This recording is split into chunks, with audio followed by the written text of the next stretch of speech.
The stars were quiet, too quiet. For 12 years, the Galactic Empire's ships passed by Earth's orbit, but Earth said nothing. No signals, no broadcasts, no signs of life. It was as if Earth had vanished, yet satellites still orbited. Energy still pulsed from its core.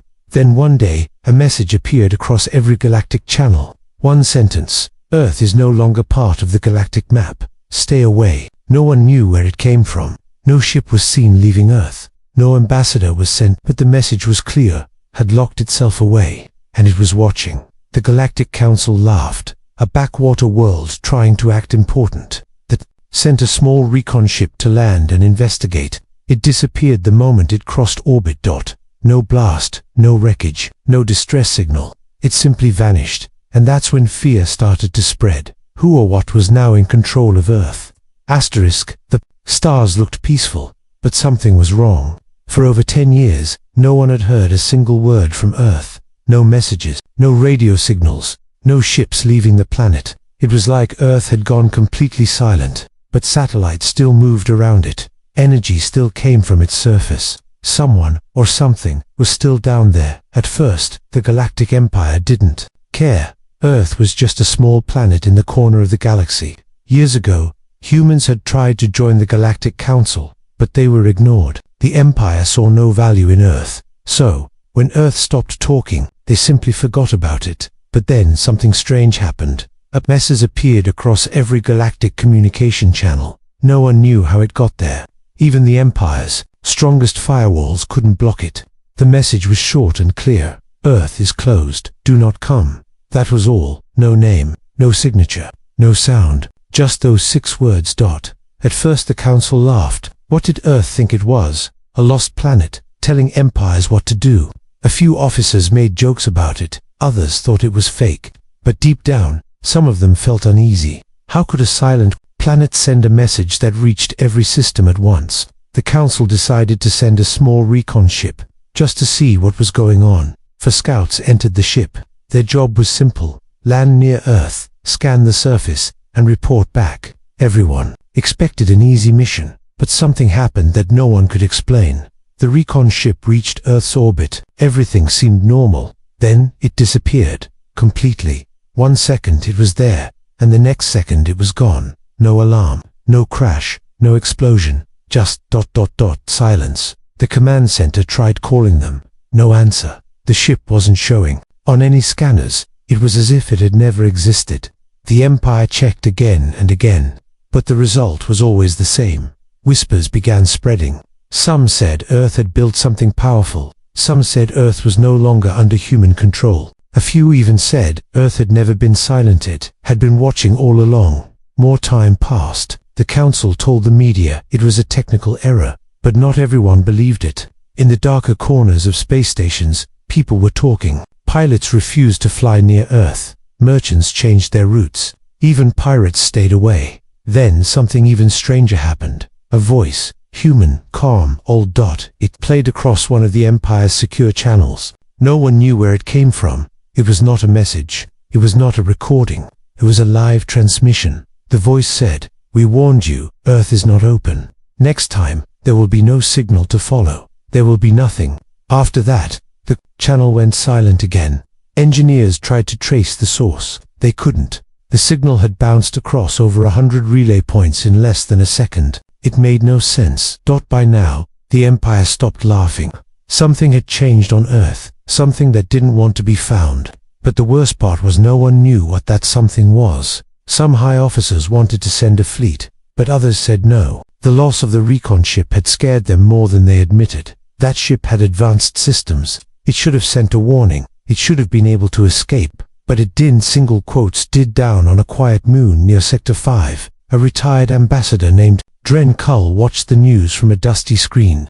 Years ago, he had visited Earth. He had spoken with humans. He remembered their spirit, their curiosity, their stubborn nature. He leaned back and whispered to himself, "They asked for peace. We gave them silence. Now, they've built something out of that silence." In the distance, Earth kept spinning, wrapped in clouds and mystery. No ships. Around it, no lights on its surface. Just a quiet blue world that now frightened the greatest empire in the galaxy. And still, No one knew what was truly happening down there. The Galactic Council held a private meeting. Only the highest members were allowed inside. The large room was quiet, but heavy with tension. No one made jokes this time. Everyone had seen the reports. Everyone had watched the scout ship vanish, and everyone had heard the voice they played. The message again, the same calm human voice echoed through the chamber. "We warned you. Earth is not open." It was soft, but there was something strange in the way it sounded. Like it wasn't just a voice, it was a decision. An old admiral from the Tarsian Starfleet crossed his arms and looked at the others. "We must understand what happened, not react. We can't rush this." But it was only Earth. Someone whispered, "Why now? Why act like this after so many years?" No one had an answer. In another part of the galaxy, a young alien named Lyra sat in front of a dark screen. She was part of a small research station that focused on forgotten planets. Her job had always been boring, just monitoring signals, tracking energy flows, nothing more. But now, her eyes were wide. Something was happening on Earth, something hidden. She had picked up low-level signals from its surface. They were unlike anything she had studied before. Strange patterns of sound, a repeating pulse buried in background noise. It wasn't natural. It wasn't machine-made either. Lyra ran it through every known database. No match. She tried decoding it manually. After many hours, one word appeared in the pattern. Observer. She stared at it. Who was observing whom? Meanwhile, far from the stations and starships, an old human facility deep underground hummed softly. The room was empty. Lights blinked slowly across ancient control panels. Dust floated in the air, untouched for decades. Then, without warning, a screen lit up. Words appeared, written in calm, perfect lines. "Intrusion detected. Galactic presence noted. No action required at this time."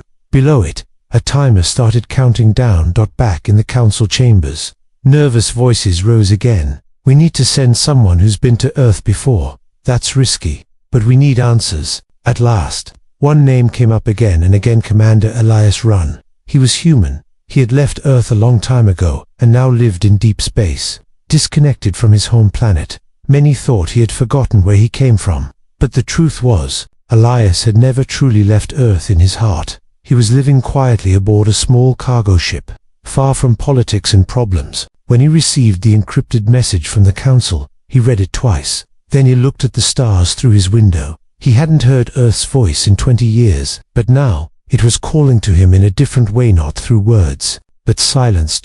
Later that night, as Elias prepared for the journey, he opened a small box from under his bunk. Inside it was a faded photo of Earth taken from orbit. Behind it was a card with a single sentence printed in sharp, black letters. "We do not run, we watch." It was given to him by someone long ago, a scientist, a friend, someone who once believed Earth could become something greater than the galaxy ever expected. He closed the box and whispered, "What did you build while we were gone?" As Elias set course for the outer rings of Earth's solar system, something else happened. On dozens of planets, in abandoned outposts and forgotten archives, old Earth beacons flickered to life. Silent towers that no longer served any known purpose began to transmit. They sent only one thing, a map. But the map was not of stars or systems. It was a map of silence. Places Earth had chosen to ignore. Places Earth had once touched and now avoided. The Galactic Council received the map too. Some saw it as a threat, others as a warning. But a few looked closer and saw something hidden within the shape of the map. A symbol, one that hadn't been used in hundreds of years. A mark of Earth's earliest space program. But altered slightly, it had changed, just like Earth had. And whatever that change was, it was still unfolding. The journey toward Earth was quiet. Commander Elias Runn sat alone in the pilot's chair of his old ship.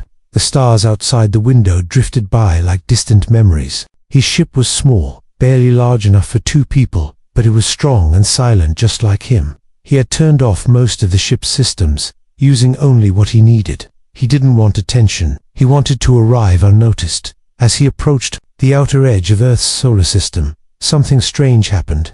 His navigation screen blinked once, then stopped working completely. All readings disappeared. No planets, no signals, nothing. He wasn't surprised. He leaned back in his seat and looked out into the darkness. The solar system had been blocked from inside. Earth didn't just close communication, it had built something that could hide its entire system from maps and sensors. Elias activated a manual scanner. It wasn't connected to the main system and used old-style waves that most modern ships ignored. After a few minutes, a shape slowly appeared on the screen. It wasn't Earth. It was something floating near the edge of space, just inside the orbit of Pluto. A black object, perfectly still. No lights, no energy readings. It looked like a large stone, but Elias knew better. He guided his ship closer, carefully.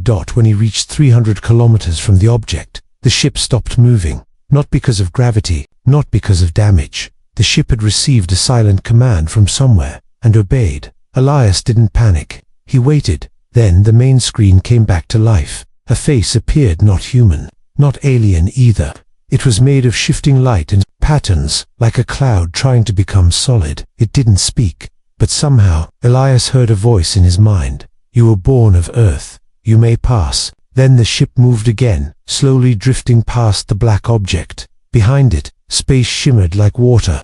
A hidden path opened, revealing the rest of the solar system calm, quiet, and untouched. Elias felt something strange in his chest. He had flown this path many times in his past, but this time felt different. The system didn't feel like a place anymore, it felt like a presence, as if Earth itself had become aware. Meanwhile, far away in a space station near Andronis Lyra, continued studying the strange Earth signals. She hadn't stopped since that word observer had appeared in her data. Now, more words were showing up in the pattern. Simple ones: watch, memory, gate, wait. She didn't understand, but she knew it meant something. Earth wasn't just watching, it was remembering. Someone in the council had heard of her work. They invited her to the same private room where the Empire's leaders had once laughed at Earth. But now, they listened. She showed them her findings. Silent signals buried in energy waves, symbols hidden in transmission noise. And more than that, she showed them a change in time. The signals were not just strange, they were bending time slightly. Some messages were being received before they were even sent. The room fell silent. In another corner of the galaxy, a merchant ship passed near the edge of Earth's closed space. The pilot, curious and brave, flew a bit too close. Just for a moment, everything on the ship froze. No systems worked. No communication. No gravity. For exactly 7 seconds, time inside the ship paused. Then it returned. No damage. No harm. But every clock was wrong. Every timer was exactly 1 minute behind, and a new file appeared in the pilot's system. It was a short video, just black space and a single word, slowly forming in white. Do not test us. Back near Earth, Elias finally entered orbit. The planet looked the same. Blue oceans, green land, white clouds, peaceful from the sky. But something was different. No satellites in orbit, no ships flying, and deep in the clouds, shapes moved quietly. Not machines. Not natural. Something else. Elias landed his ship near an old human station, one that should have been empty for years, but the lights were on. He stepped outside. The ground was clean. The air was fresh. Birds flew in the sky. The Earth looked untouched. He walked toward the station door. As he got closer, it opened for him. Inside, the screens lit up. A chair turned slowly, as if waiting for him, and then, without warning, the station spoke in the same calm voice he had heard earlier. Welcome back, Elias. Run. Earth has not forgotten you. Please, sit. There is much to show. And Elias knew he was not here just to observe. He had been invited. Elias stepped into the control room. It was old, built before he was even born. Yet it looked new, clean, shining, untouched by time. The lights were soft, humming gently like a heartbeat. Screens lined the walls, but they didn't show normal data. Instead, they displayed stars from different points in history. Some showed the past, others showed events that hadn't happened yet. He walked slowly, almost unsure if he was dreaming. Every step felt like it echoed through something deeper than the floor. As he reached the central chair, the same voice returned, not from speakers, not from machines. It simply existed in the air around him. He came back. That matters more than you know. Elias sat down, his eyes fixed on the largest screen. It showed Earth from above, beautiful and quiet. Then the view changed. Now it showed the galaxy. Tiny lines connected different planets, like a network of pathways. Most were dim. A few blinked with light. Earth was at the center, but not in control, not leading, watching. "What is this?" Elias whispered. "This is what Earth sees," the voice said, "what it remembers, what it forgets." More images appeared. He saw moments from the past. Human explorers reaching distant stars, scientists making first contact with alien races. Then he saw rejection. The Galactic Council turning Earth away. Laughter in meeting halls, promises made, then broken. They thought Earth was weak, the voice said. So Earth became quiet. Elias leaned forward. "So this, all of this, is Earth's answer?" "No," the voice replied. "This is Earth's choice." Elias watched as the map changed again. Now he saw beacons scattered across the galaxy, old Earth colonies left behind, thought to be abandoned, but each one had come back online, sending soft pulses that connected them again. These places were silent, the voice said. Now they are listening. Listening to what? Elias asked. To the silence between words, it replied. To the meaning behind waiting. To the truth inside stillness. At that moment, something shifted in the room. The ceiling became transparent, showing the sky above. But not just sky hidden above the clouds. Something massive was floating. It was shaped like a ring. Thin but wide, barely visible unless you knew where to look. That structure. It wasn't here before, Elias said softly. It was always here, the voice answered. You were only now allowed to see it. The ring moved silently, not with engines, but as if it was part of the air itself. It shimmered faintly, then disappeared again. Elias stared upward, trying to understand what he had just seen. Back on the research station near Andronis, Lyra was still searching. Her hands moved quickly across her screens. The strange signals had started changing. They were forming into clearer shapes, now simple messages made of math and light. But one pattern repeated again and again. A spiral. She zoomed in. The spiral was made of small dots, coordinates, star positions, but none of them matched known charts. She cross-referenced the data. After several minutes, she gasped at the coordinates. Were real but from the future. She sent a quiet message to the council. Just 2 lines. Earth is mapping time, and it's showing us paths we haven't walked yet. Meanwhile, in the Galactic Council's secret archive, an old file was being accessed. A record from over 100 years ago. A warning written by a human scientist who had once been invited to speak at the council. The file had been ignored at the time. Now it was being read for the first time in decades. It said, Earth will never rise in noise. It will rise in stillness, and by the time you notice, it will already be above you. In that same moment, across distant star systems, strange things began to happen. Planets that had once hosted human settlers, now long abandoned, suddenly lit up. Beacons began to send new waves of data, messages in Earth's old code messages that seemed to answer questions no one had asked yet. On one forgotten moon, a merchant stumbled upon an old Earth structure buried under ice. It turned on as he passed, scanned him silently, and shut down again. He returned to his ship to find a small device placed in his hand. It hadn't been there before. It had no buttons, no lights, but when he touched it, a voice whispered, Earth remembers kindness.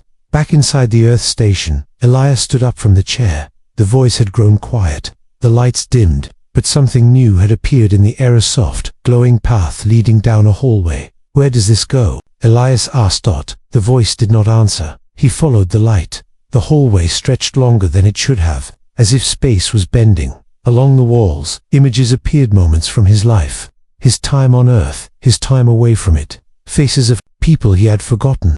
Places he never expected to see again. At the end of the hallway, a door opened. Beyond it was not another room. It was a forest, lush, alive, with sunlight coming from a sky that couldn't exist underground. Birds sang.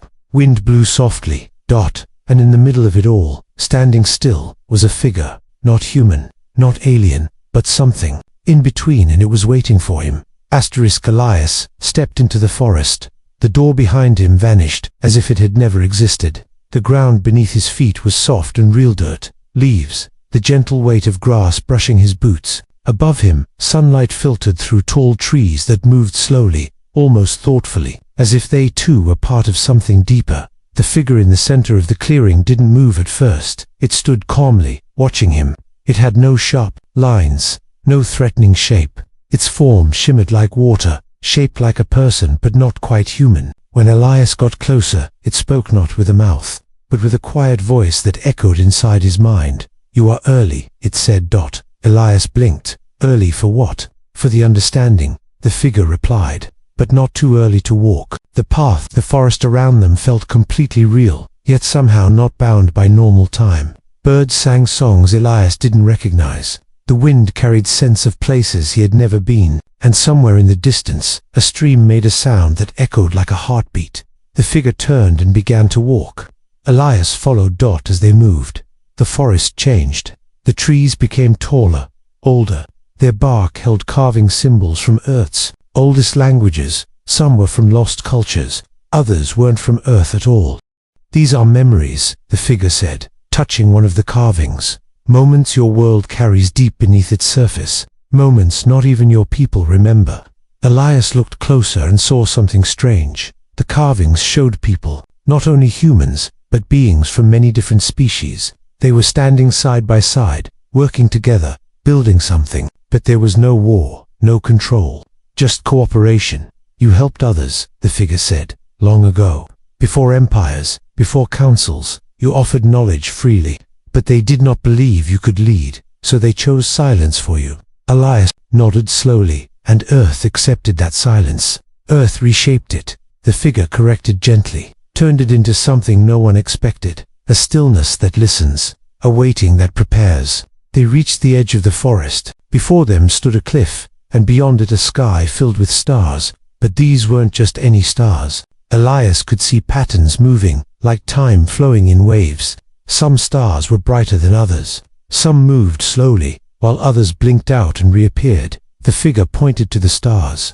"These are paths not yet walked," it said. "Earth does not just see space, it sees time. It feels the future before it arrives." Elias felt a quiet chill.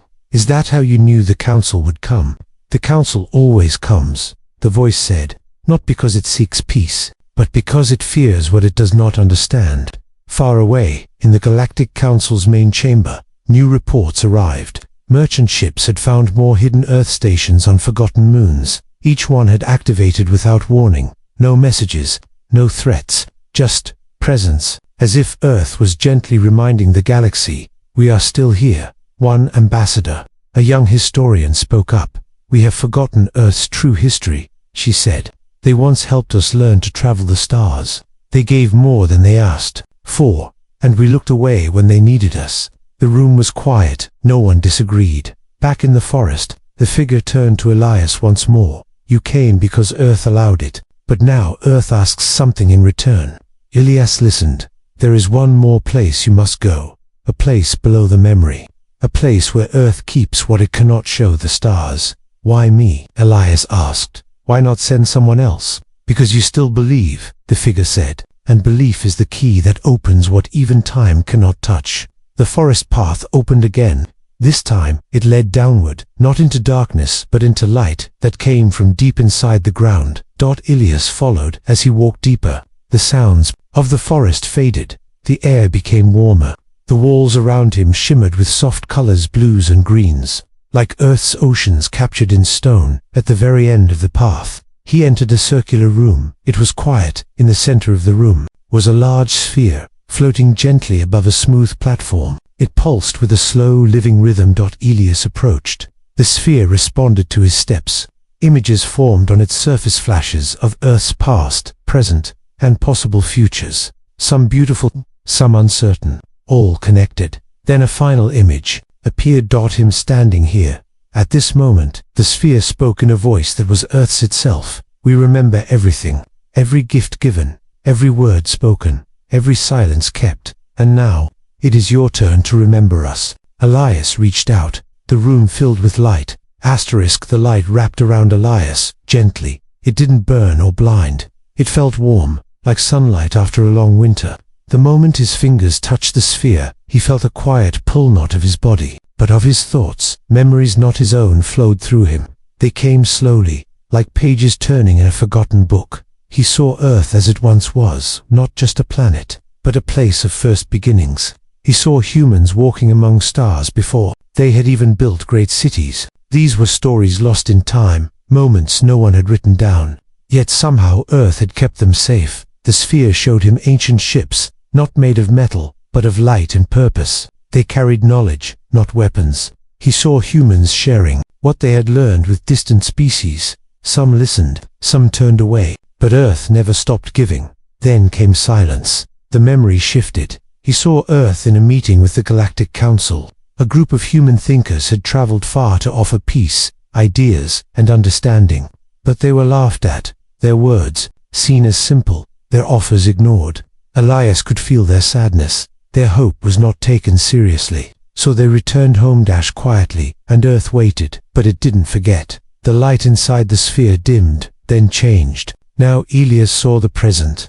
He saw the hidden ring floating above Earth, its gentle pulse reaching across space. Not a shield, not a trap, a reminder. It sent signals that couldn't be traced, but could be felt softly urging those who listened to stop, to think, to remember. Back on the Andronis station, Lyra sat alone in her lab. The latest signal she received wasn't like the others. It wasn't a message, it was a pattern, almost like music. She played it out loud, and to her surprise, it formed a melody. Simple, slow, and deeply human. Others gathered to listen. Number 1 spoke. It was just sound, but it made them feel something they couldn't explain. Back at the council, the young historian returned with new findings. Earth's silence isn't refusal, she said, standing in front of the assembly. It's reflection, a response to what was once taken from them without thanks. She displayed old records, strayed logs, treaties, forgotten aid missions, where Earth had helped worlds in need. None of them were celebrated. Few had been remembered. And yet, Earth had kept those records, not to seek praise but to remember what mattered. In the quiet chamber beneath Earth's surface, Elias stood alone as the sphere slowly opened. Inside was not a machine, but something living, a glowing core of light and thought, shaped like a seed. It floated upward and stopped before him. You are not here to lead, the Earth's voice said. You are here to remind. Elias reached forward. The seed rested in his palm. It felt like warmth and memory, like the sound of water, like a promise never broken. When you leave, the voice continued, you will carry this. It does not give power, it gives presence. Earth does not wish to rule.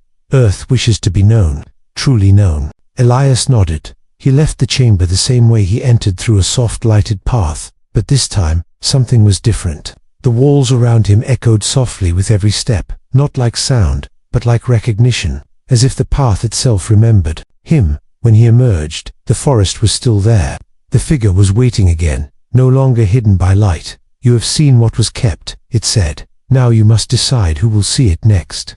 Elias looked toward the sky. He understood now. Earth had not built defenses, it had built understanding, hidden deep, protected by stillness, shared only with those who chose to listen rather than demand. Far above, the ring surrounding Earth shifted. This time, it opened slightly, like a doorway no one had noticed before, and out of it, without sound or engines, a small craft emerged. It was unlike any ship in the galaxy. Its surface was smooth, reflecting the stars and silence. It was Elias's ship, changed, renewed, waiting. He turned once more toward the figure. What will happen now? He asked. The figure smiled, not with lips, but with presence that depends on what you choose to tell them. And just like that, Elias knew Earth wasn't silent because it was hiding. It was silent because it was finally ready to be heard.